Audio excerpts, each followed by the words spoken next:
पिछली वीडियो में हमने हतमी चीजें और सहूलतों यानी फाइनल गुड्स एंड सर्विसेज की बात की और हमने देखा कि किसी भी एक दौरानिए या ड्यूरेशन में हम जीडीपी की गिनती कैसे करते हैं। और हमने देखा कि जब एक चीज बहुत सारे मरहलों से गुजरकर बनती है तो हम सिर्फ आखिरी तैयार चीज की वैल्यू को यानी हमारी मिसाल में जीन्स की वैल्यू को जीडीपी की गिनती में शामिल करते हैं ताकि डबल गिनती ना हो। लेकिन अगर ऐसा हो जाए कि अभी जीन्स मुकम्मल तौर पर बनी ही ना हो और साल खत्म हो जाए, बल्कि हम इसको अभी साल कहते ही नहीं हैं, क्योंकि ड्यूरेशन या दौरानिया तो कुछ भी हो सकता है। हो सकता है कि हम 1 महीने की जीडीपी निकाल रहे हों या 3 महीनों की निकाल रहे हों। बात यह है कि हम जिस भी ड्यूरेशन की जीडीपी निकाल रहे होंगे उस ड्यूरेशन में उन चीजों का हिसाब किताब कैसे किया जाए जो अभी मुकम्मल तौर पर नहीं बनी है। तो हम अपनी मिसाल की ही मदद ले लेते हैं। पहले जब चीज ड्यूरेशन के अंदर ही बन रही थी, हम कह रहे थे कि चूंकि मार्केट में इस जीन्स के लिए लोग 5,000 रुपए देने को तैयार हैं, तो हम वो 5,000 रुपए ही जीडीपी की गिनती में शामिल कर लेंगे और हम बीच के मरहलों को यानी इंटरमीडियरी गुड्स को अलग से नहीं गिनेंगे। और इसी से जहन में एक सवाल आया था, जो बिल्कुल ठीक आया था, कि भाई उन चीजों का क्या जो ड्यूरेशन के आखिर में अधूरी रह जाती हैं। तो अब हम साल की बजाय कहते हैं कि हमारी ड्यूरेशन या दौरानिया अब एक पीरियड है और पहले पीरियड को हम पीरियड 1 कहेंगे। 1 यानी पहला।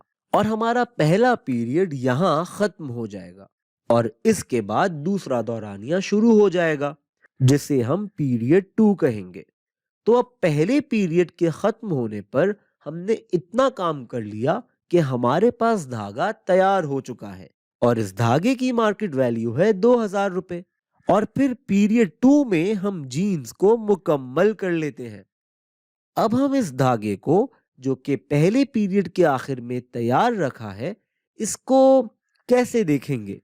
ये शमशेर के पास अभी रखा हुआ है और चूंकि ये अभी तैयार है, एक चीज है जो कि तैयार है और पीरियड के आखिर में हमारे पास रखी हुई है, हम इसे इस पीरियड के लिए एक तरह से हतमी या फाइनल गुड ही समझेंगे और ये जीडीपी की गिनती में शामिल होगा। इसको ऐसे भी देख सकते हैं कि क्या पता शमशेर ने कपास उगाने का काम शुरू ही धागा बनाने के लिए किया हो और धागा तो अब हमारे पास तैयार है। तो हम हमारी जीडीपी की गिनती में इसके बनाने के मरहलों को अब भी शामिल नहीं करेंगे, लेकिन हाँ, इस धागे की जो अपनी मार्केट वैल्यू है यानी 2,000 रुपए, ये जीडीपी के हिसाब में शामिल होगा और इस धागे को हम सरमाया या इन्वेस्टमेंट कहेंगे, क्योंकि इसको अभी आगे चलकर अगली चीज की प्रोडक्शन में इस्तेमाल होना है। तो पीरियड 1 के जीडीपी के हिसाब में हम धागे की मार्केट वैल्यू यानी 2,000 रुपए शामिल कर लेंगे। अब पीरियड 2 में इस धागे को इस्तेमाल करके अगले मरहले गुजरते हैं और शमशेर जीन्स बनवा लेता है। इस जीन्स की मार्केट वैल्यू है 5,000 रुपए। लेकिन अब क्या हम पीरियड 2 की जीडीपी में जीन्स के 5,000 रुपए पूरे के पूरे शामिल कर देंगे? ऐसे तो हम धागे के 2,000 रुपए, जो कि हम पिछले पीरियड के जीडीपी में शामिल कर चुके हैं, उसकी डबल गिनती कर रहे होंगे।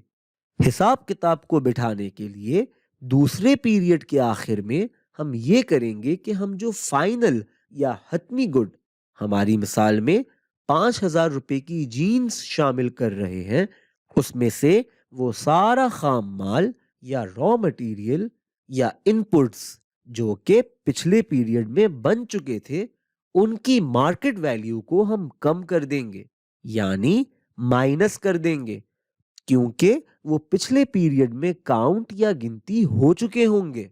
तो अगर हम 5,000 रुपए में से 2,000 रुपए कम कर दें तो रह जाएंगे 3,000 रुपए और ये 3,000 रुपए ही अब दूसरे पीरियड की जीडीपी की गिनती में शामिल होंगे। तो अब काम तो पहले वाला ही हो रहा है कि जीडीपी के हिसाब में सिर्फ आखिरी चीज का हिसाब ही जा रहा है। हमारी मिसाल में जीन्स ही का हिसाब शामिल हो रहा है, लेकिन चूंकि अब वो 2 पीरियड्स में मुकम्मल हो रही है, तो अब उसकी गिनती 2 टुकड़ों में हो रही है।